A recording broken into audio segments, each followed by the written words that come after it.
Alors bonjour et bienvenue dans cette session concernant le cas Mouchel Bioléal. Donc c'est le BTS 2023 de gestion opérationnelle et c'est la partie qui porte sur le QCM. Alors nous avons un QCM qui en principe est relativement facile pour une fois et qui porte essentiellement sur les coûts variables. Donc là j'ai remis l'énoncé, donc on vous communique le compte de résultat différentiel du pain multicéréal, donc nous avons le chiffre d'affaires, les charges variables, les charges fixes, le prix unitaire et les ouvertures de magasins. Donc on vous dit à l'aide de vos connaissances et des informations fournies, vous devez répondre à 3 questions.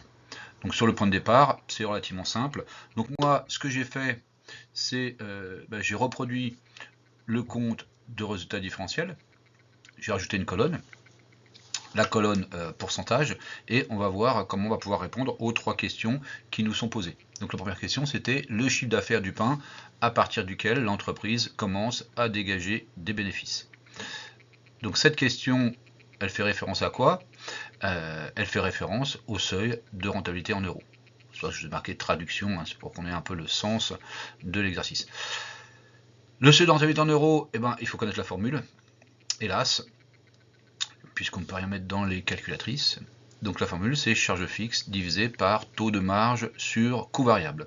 Si on regarde dans notre tableau, nous avons déjà les charges fixes, mais par contre, nous n'avons pas encore le taux de marge sur coût variable, d'accord, qui est dans cette colonne pourcentage. C'est pour ça que j'ai rajouté une colonne pourcentage.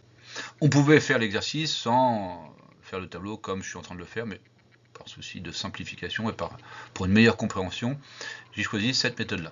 Donc là, le chiffre d'affaires, c'est 100%, puisque dans le compte de résultat différentiel, tout est exprimé en pourcentage du chiffre d'affaires. Donc nous avons ensuite les charges variables. Donc les charges variables en pourcentage du chiffre d'affaires, par rapport au chiffre d'affaires, si on veut avoir la bonne compréhension de cette information-là. Donc nous trouvons 55,12%. 55,12%, c'est donc la part des charges variables dans le chiffre d'affaires. Nous allons pouvoir arriver à la partie qui nous concerne directement, c'est-à-dire la partie sur la marge sur coût variable. Donc toujours pareil, on prend les charges variables divisées par le chiffre d'affaires hors taxe fois 100, et on trouve 44,88. Il y avait un autre moyen plus rapide, c'était de faire la soustraction entre le chiffre d'affaires, c'est-à-dire les 100%, et le pourcentage de charges variables. On arrivait exactement au même résultat. Enfin, on allait pouvoir calculer ce fameux seuil de rentabilité, puisque nous avons les deux éléments qui nous faisaient défaut. Alors moi, dans le tableau, j'ai tout rempli, mais ce n'était pas utile pour les questions qui vous étaient posées. Donc là, les charges fixes, 1700, la marge sur coût variable, 44,88%. Donc il faut juste faire attention, quand on divise par 0,4488, puisque c'est un pourcentage. Ou alors, vous faites 1700 divisé par 44,88 multiplié par 100. Donc là, on trouve 3787. Ça paraît logique que le seuil de rentabilité soit légèrement inférieur au chiffre d'affaires hors taxe, puisque avec le chiffre d'affaires hors taxe de 4002, on avait un bénéfice de 185 euros. Nous allons pouvoir passer à la suite, c'est-à-dire à la question suivante. Donc là, c'était la réponse A. Donc la question suivante, c'était le pain multicéréal est rentable. Et il y avait plusieurs réponses. Et toutes les réponses, elles étaient en quantité de produits. Donc là, en traduction, ça nous donne quoi? Ça nous donne le seuil de rentabilité en quantité. Donc pareil, il fallait connaître la formule. Donc la formule, seuil de rentabilité en euros divisé par le prix de vente hors taxe.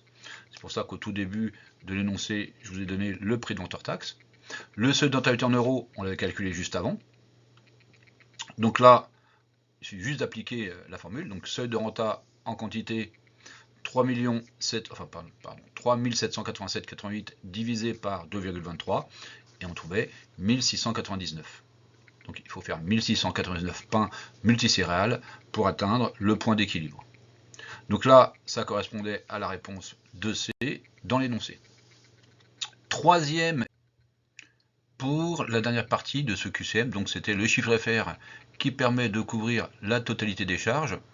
Donc par rapport à cette question, normalement, ce qui était demandé, finalement, c'était de répondre aux 3 types de seuil de rentabilité, en euros, en quantité, et là, en nombre de jours.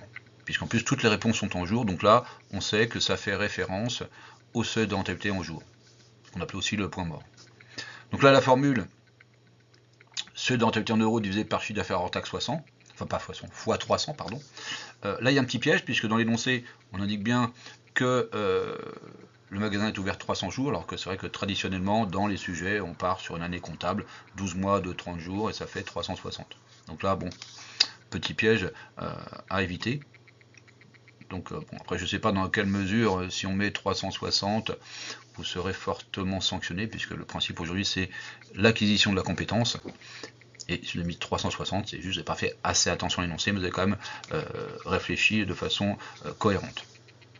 Donc là, seuil de rentabilité en euros, divisé par chiffre d'affaires fois 300.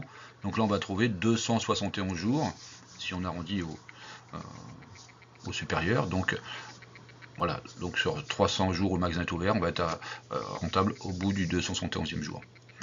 Alors, la particularité de ce QCM, pour finir, c'est qu'en fait, finalement, les 3 questions étaient liées. Si on se trompait sur la première question, bah, finalement, après, on risquait d'échouer aux 2 suivantes. Voilà, c'est pour ça, finalement, ce QCM, je pense qu'on peut avoir soit tout juste, soit, hélas, tout faux. Donc, j'espère que pour vous, ce sera tout juste. Et je vous dis à bientôt pour de nouvelles vidéos.